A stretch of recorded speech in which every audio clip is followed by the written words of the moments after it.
Hello warriors, welcome to TN State Board Vedantu channel. This is your captain Prakash.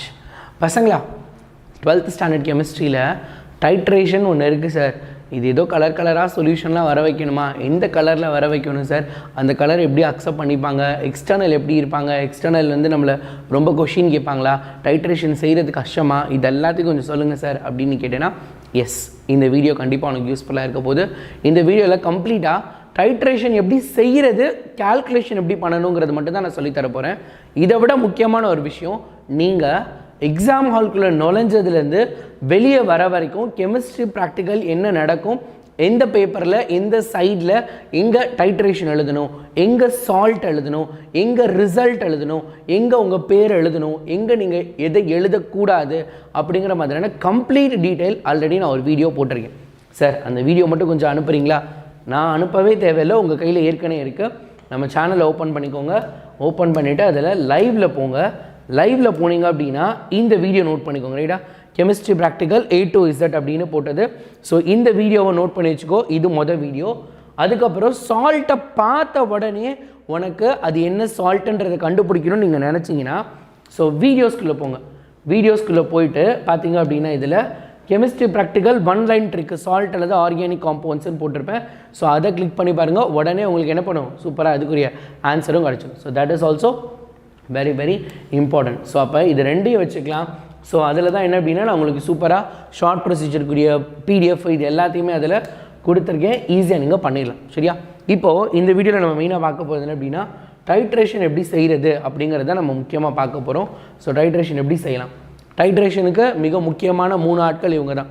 கரெக்டாக, நம்ம பசங்களுக்கு இது ரெண்டுக்குமே பெரிய வித்தியாசம் தெரியாது, இதில் எது பியூரெட்டு எது பிப்பட்டுங்கிறது.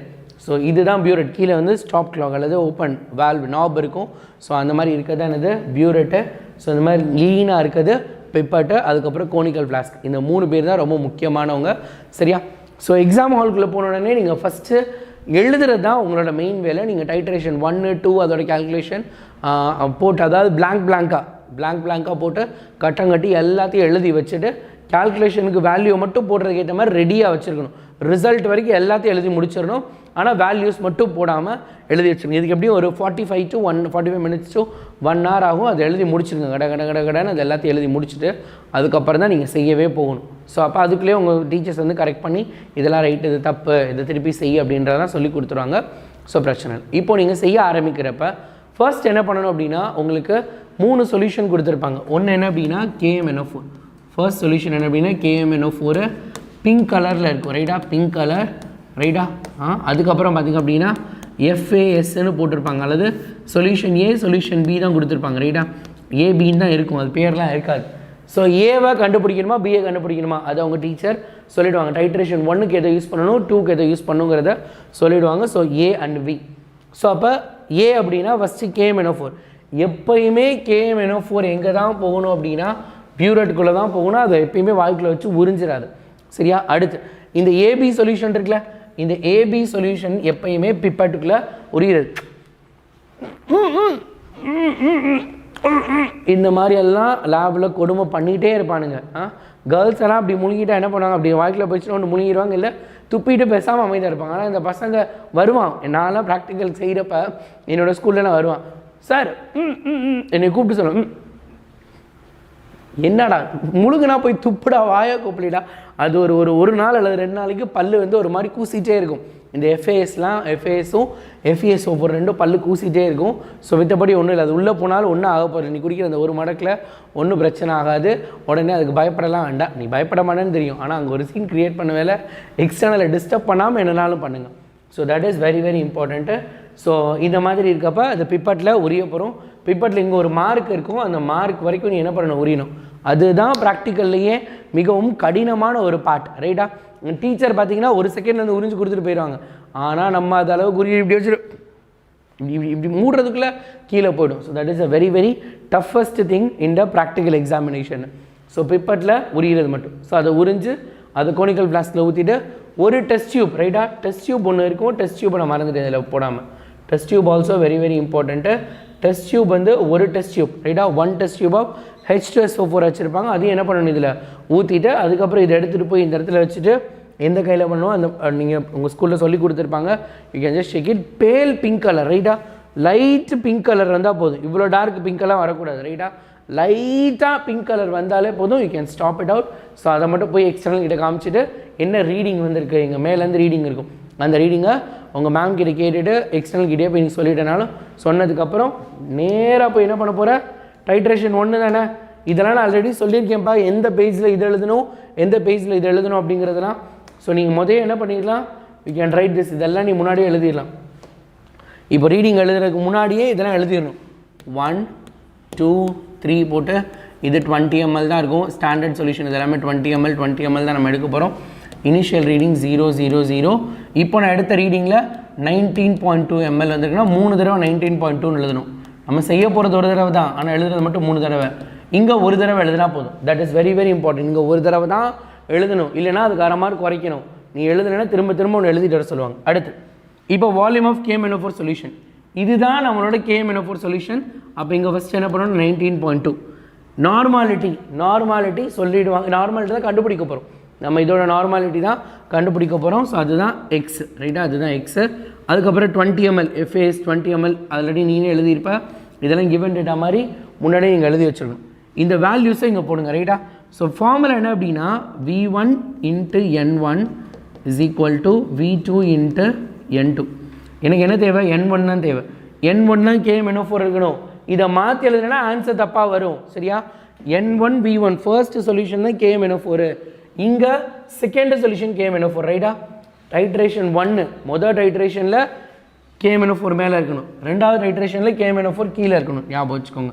அப்போ அடுத்து N1 = V2 × N2 / V1. V2 என்னதுப்பா, இப்போ நம்ம கண்டுபிடிச்சிருக்கோம் 19.2. V2 20 ml. பற்றியா கவனமாக இருக்கணும். 20 × அதோட நார்மாலிட்டி கொஷின் பேப்பர்லேயே கொடுத்துருப்பாங்க 0 கொஷின் பேப்பரில் இருக்கிறது எப்படி சார் எடுக்கிறது, கொஷின் பேப்பர் எனக்கு கொடுப்பாங்களா, இதுதான் கொஷின் பேப்பர். இது எல்லாத்தையும் நான் உனக்கு முன்னாடி இருக்க வீடியோவில் சொல்லியிருக்கேன். அந்த வீடியோவில் போய் பார்த்துட்டு தான் கொஷின் பேப்பர் இப்படி தான் இருக்கும். Question paper original question paper அதுதான், அப்படி தான் இருக்கும். V1 வந்து 19.2. ஸோ இந்த வேல்யூ போட்டிங்க அப்படின்னா உங்களுக்கு இதே மாதிரி ஒரு 4 டிஜிட்டில் ஒரு வேல்யூ கிடைக்கும். 0.1002 அந்த மாதிரி தான் ஒன்று கிடைக்கும். அதுதான் என்னது N1. இந்த N1 எடுத்துகிட்டு போய் என்ன பண்ணணும், நம்ம இங்கே போட்டு கண்டுபிடிக்கணும் ரைட்டா. இந்த N1 இங்கே போடணும், 0.1002ன்றதை போடணும். இப்போ இங்கேயும் அதே மாதிரி தான் 1 2 3 20 ml. இது வந்து இனிஷியலாக எப்பயுமே இருக்குது 0 0 0. இந்த ஃபைனல் மேபி 17.3 வரலாம், எது வேணால் வரலாம். சார் இந்த ரீடிங் தான் வருமா அப்படின்லாம் இல்லை. ஒவ்வொரு ஸ்கூலில் உங்கள் டீச்சர் எப்படி சொல்யூஷன் போட்டிருக்காங்களோ அதுக்கேற்ற மாதிரி ஆன்சர் வரும், அவங்க சொல்லுவாங்க சரியா. அப்போ அந்த 17.3 ml என்ன பண்ணணும், நம்ம இங்கே N1 திருப்பி இங்கே N1 தான் கண்டுபிடிக்க போகிறோம். அப்போ இங்கே N1 போடுறப்ப ஸோ N2 என்னவோ அந்த N2 இந்த வேல்யூ இது வந்து இங்கே இந்த ml, இந்த ml என்னது 17.3. இது N2 இங்கே கண்டுபிடிச்சிருக்கோம்ல, இந்த வேல்யூ இங்கே போட்டு சப்ஸ்டியூட் பண்ணால் உங்களுக்கு திருப்பி என்னது N2 கிடைக்கும். N1 FeSO4 நம்ம யாரை கண்டுபிடிக்க சொன்னாங்களோ அதோட நார்மாலிட்டி கிடச்சிரும். அந்த நார்மாலிட்டியை எடுத்துகிட்டு போயிட்டு நம்ம என்ன பண்ணணும், அடுத்து இங்கே போடணும் சரியா. Normality × equivalent weight, normality × equivalent வெயிட்டுன்ட்டு இத்தனை லிட்டர் ஆஃப் வாட்டர். கவனமாக இருங்க, உன்னோட புக்கில் இருக்க அதே ml வேல்யூ கொஷின் பேப்பரில் இருக்காது. கொஷின் பேப்பரில் சம்டைம்ஸ் வேல்யூ ஆஃப் வால்யூம் மட்டும் மாற்றி கொடுப்பாங்க. 750க்கு பதிலாக 1250 கொடுப்பாங்க, அல்லது 1300 1500லாம் கொடுத்துருக்காங்க. அதனால் இதை மட்டும் கவனமாக பார்த்து போடுங்க.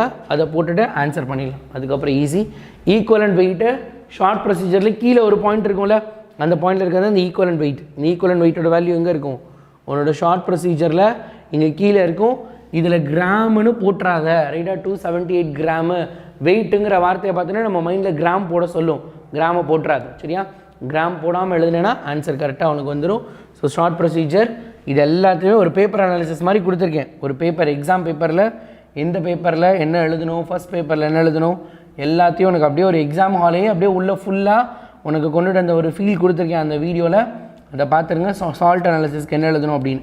ஸோ இந்த மாதிரி தான் என்ன அப்படின்னா நம்ம டைட்ரேஷனை பண்ண போகிறோம். டைட்ரேஷன் இவ்வளோ தான். ஸோ இந்த பாக்ஸ் எல்லாம் நீ எழுதிட்ட அப்படின்னா இதெல்லாம் பண்ணிடலாம். கிட்டத்தட்ட ஒரு 1 hour to 1 hour 15 minutes full ப்ராக்டிக்கலை நீ நிம்மதியாக முடிச்சிடலாம். இந்த 3 வீடியோவே பார்த்துரு. கெமிஸ்ட்ரி ப்ராக்டிக்கல் வேணும்னா இந்த 3 வீடியோ. ஸோ ஃபர்ஸ்ட் என்ன பார்க்குற அப்படின்னா you have to see this. இது 5 நிமிஷம் ஆகுமா, நீ 1 மணி நேரம் படித்து 3 மணி நேரம் அவ்வளோ ப்ரொசீஜர் படிக்கிறதுக்கு போல இந்த ஒரு வீடியோ மட்டும் பார்த்தேன்னா போதும். ஃபர்ஸ்ட் இந்த வீடியோ பார்த்துருங்க ரைட்டாக, சால்ட் அனாலிசிஸ்க்குரிய வீடியோ. அதுக்கப்புறம் இப்போ டைட்ரேஷனுக்குரிய வீடியோ, அதுக்கடுத்து லாஸ்ட்டாக இந்த கெமிஸ்ட்ரி ப்ராக்டிக்கல் வீடியோ. சரியா, இந்த மூணுமே பார்த்துட்டிங்கன்னா தாராளமாக போதும், நீங்கள் ஈஸியாக மாஸ் பண்ணிடலாம். அவ்வளோதான். ஓகே ரைட், கண்டிப்பாக உனக்கு புரிஞ்சிருக்கும்னு நினைக்கிறேன். So it's going to be a rock and roll performance. சூப்பராக பெர்ஃபார்ம் பண்ணிட்டு வாங்க.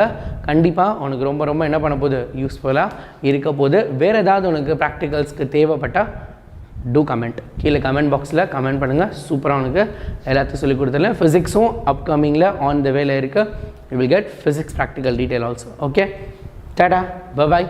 If you can't then who can. உங்களால் முடியாட்டி யாரால் முடியும்? பபாய்.